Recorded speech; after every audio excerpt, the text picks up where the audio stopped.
imagine being sleep deprived, running on like pure adrenaline, navigating massive psychological stress, wearing really heavy, pore clogging makeup, and on top of all that, having a high-definition camera shoved in your face for 12 hours straight. Yeah, that sounds exhausting just hearing it. Right. That is the biological gauntlet of a wedding day. And honestly, it is the absolute ultimate stress test for the human skin barrier. It really is. I mean, it's the perfect storm for a dermatological disaster. When you put the body under that level of sustained, multidimensional stress, your skin is usually the very first organ to just wave a white flag.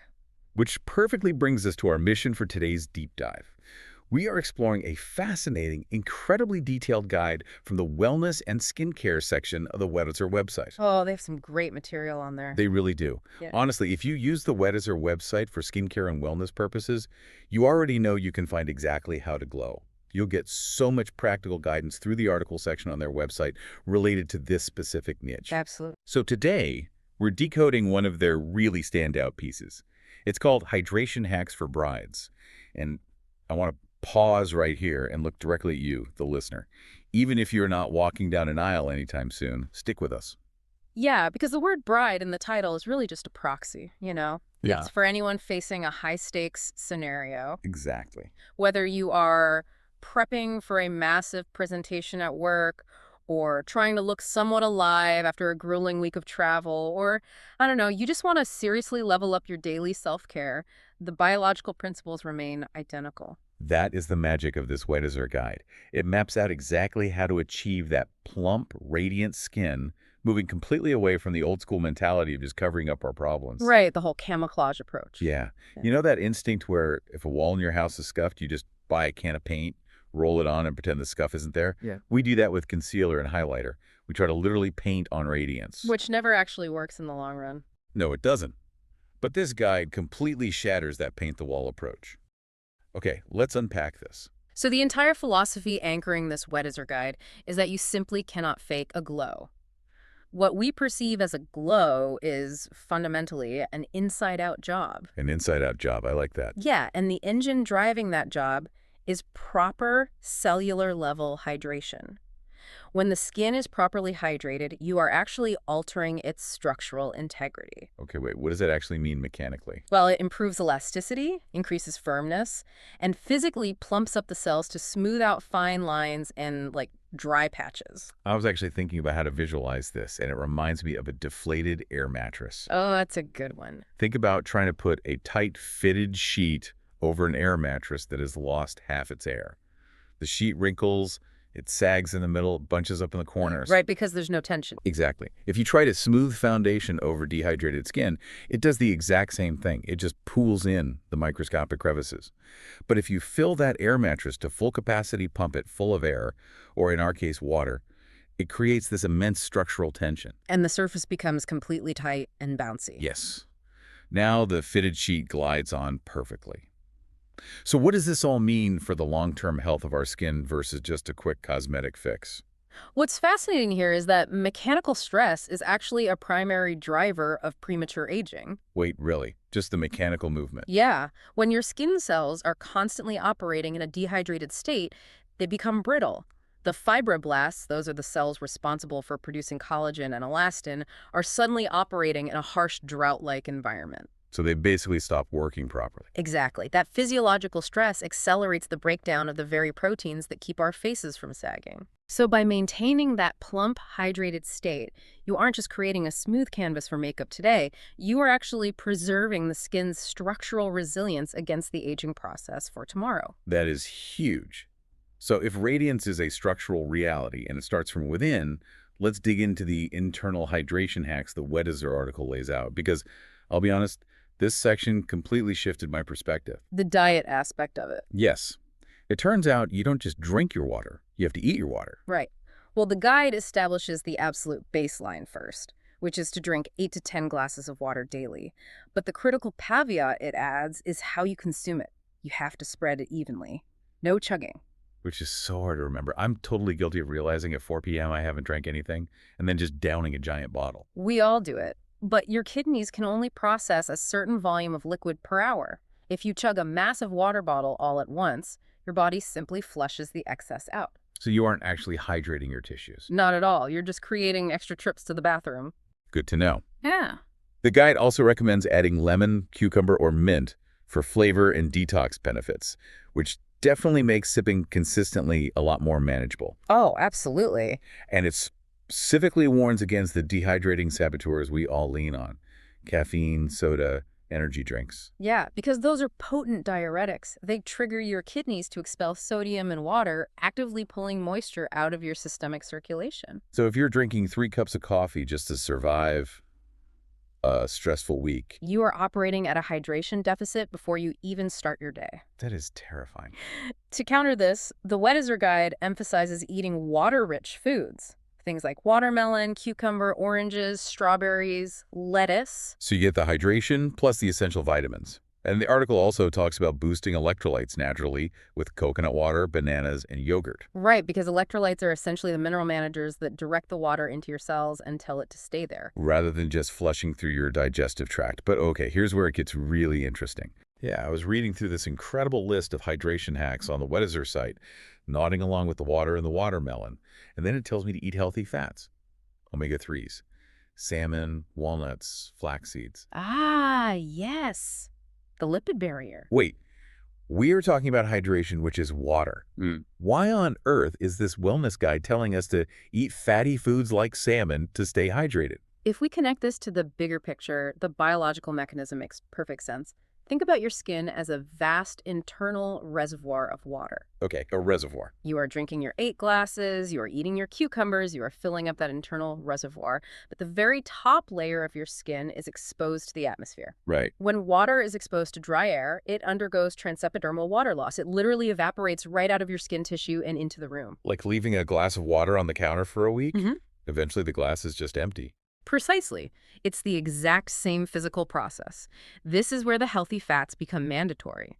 The outermost layer of your epidermis is composed of a lipid barrier, and lipid is simply the scientific term for fat. Okay, so the fat acts like a lid. Exactly. It acts as the biological sealant, the lid on the reservoir. If you don't have enough healthy fats in your diet, your lipid barrier becomes weak, brittle, and full of microscopic cracks. Oh. So you can drink all the water in the world, you can carry around a giant hydro flask all day, but if your lipid barrier is compromised, the water just evaporates right out those microscopic cracks into the air. Yep.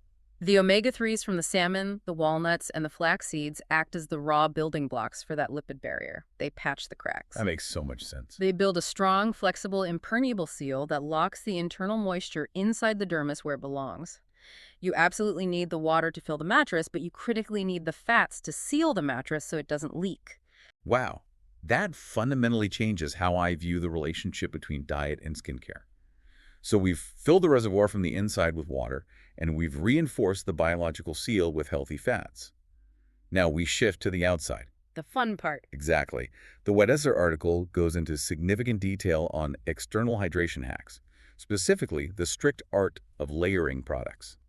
Because apparently, you can't just slap on a heavy cream and call it a day. No, you really can't. External hydration is a highly specific, multi-step process dictated by molecular size. And the guide notes that the very first step is actually about avoiding self-sabotage. It says to immediately ditch harsh, stripping cleansers. Oh, this is so important. You mean the ones that leave your face feeling that tight, squeaky clean sensation? Yes. Skin is a living organ, not a kitchen floor. It should never, ever squeak. Okay, not a kitchen floor is a great rule of thumb. That squeaky sensation is the physical feeling of your protective lipid barrier being violently stripped away by harsh surfactants. Yikes. So the guide stresses using a gentle hydrating cleanser that removes debris while leaving that fatty moisture barrier completely intact. Exactly. Once the skin is clean but not stripped, the layering begins. The strict order prescribed on the Weddizer site is cleanser, then a hydrating toner, then a hyaluronic acid serum, then moisturizer, and finally an optional facial oil. It's all about trapping the moisture at every level. It reminds me of dressing for freezing winter weather. Like if you're going out into a blizzard, you wouldn't put a heavy, waterproof winter parka underneath your cotton t-shirt. Right. The heavy parka would block the t-shirt from ever touching your skin. It'd be totally useless. Exactly the same with skincare.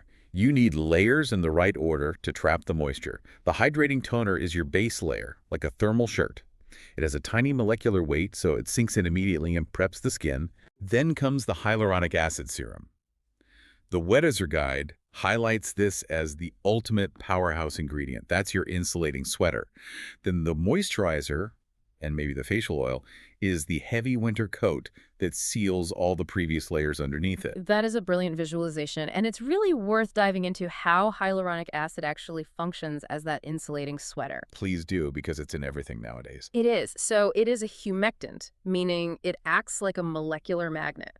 A single molecule of hyaluronic acid can hold up to 1,000 times its own weight in water. 1,000 times. Yes, when you apply it to damp skin, it literally grabs the moisture from the environment and pulls it deep into your epidermal layers, creating that immense structural tension we talked about earlier. But then you absolutely have to put the winter coat, the moisturizer, on top of it, right? Otherwise, that hyaluronic acid might just pull the moisture out of your own skin and evaporate it into the air. Exactly. And this raises an important question about how we treat different skin types, particularly when it comes to that final moisturizing coat. Oh, I bet I know where you're going with this.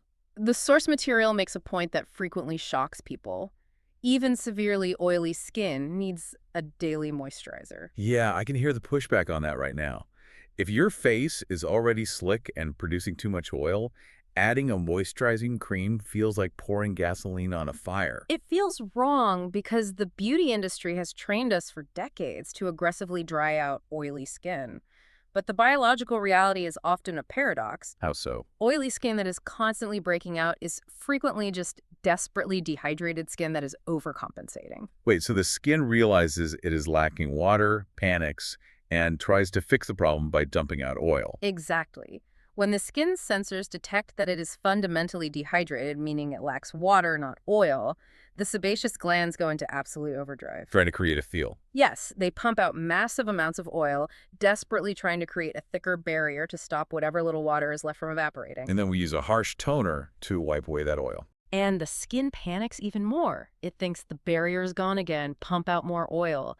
It becomes a vicious inflammatory cycle. Wow. By giving oily skin lightweight, consistent hydration, you send a biological signal to those sebaceous glands saying, we have enough internal moisture, you can stand down.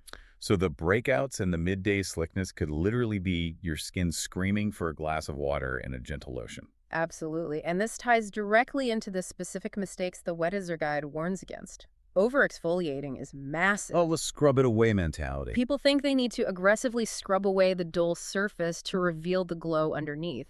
But physical scrubbing creates micro tears in the lipid barrier, leading to massive transepidermal water loss and chronic inflammation. And the guide also heavily warns against skipping SPF.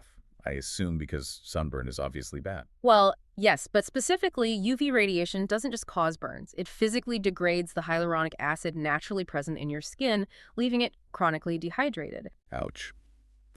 I also noticed a great environmental tip in the guide.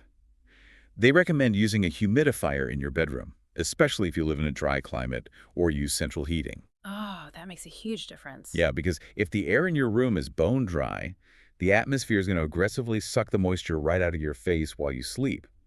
They also suggest adding weekly hydrating sheet masks or overnight masks to give the skin an extended period to absorb moisture without evaporation. It's entirely about controlling the microclimate around your face to support maximum moisture retention. So we've explored the internal chemistry of eating our water. We know the external layering strategy of winter coats and molecular magnets. But knowing the right steps is entirely useless without knowing the biological timeline of when to execute them. Timing is everything. Right. So if I do all this, the strict layering, the salmon, the 80 ounces of water, can I just start this routine on a Thursday for a Saturday event? If you do that, you are actively inviting disaster.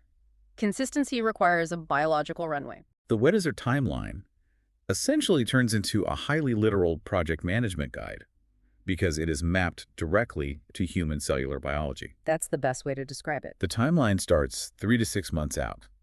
At this stage, it's about establishing the baseline, building the consistent routine, upping the daily water intake, and incorporating those hydrating, water-rich foods. Why so far in advance?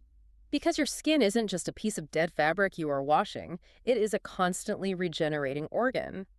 A full cycle of cellular turnover takes approximately 28 days. Oh, wow. Almost a full month. Exactly.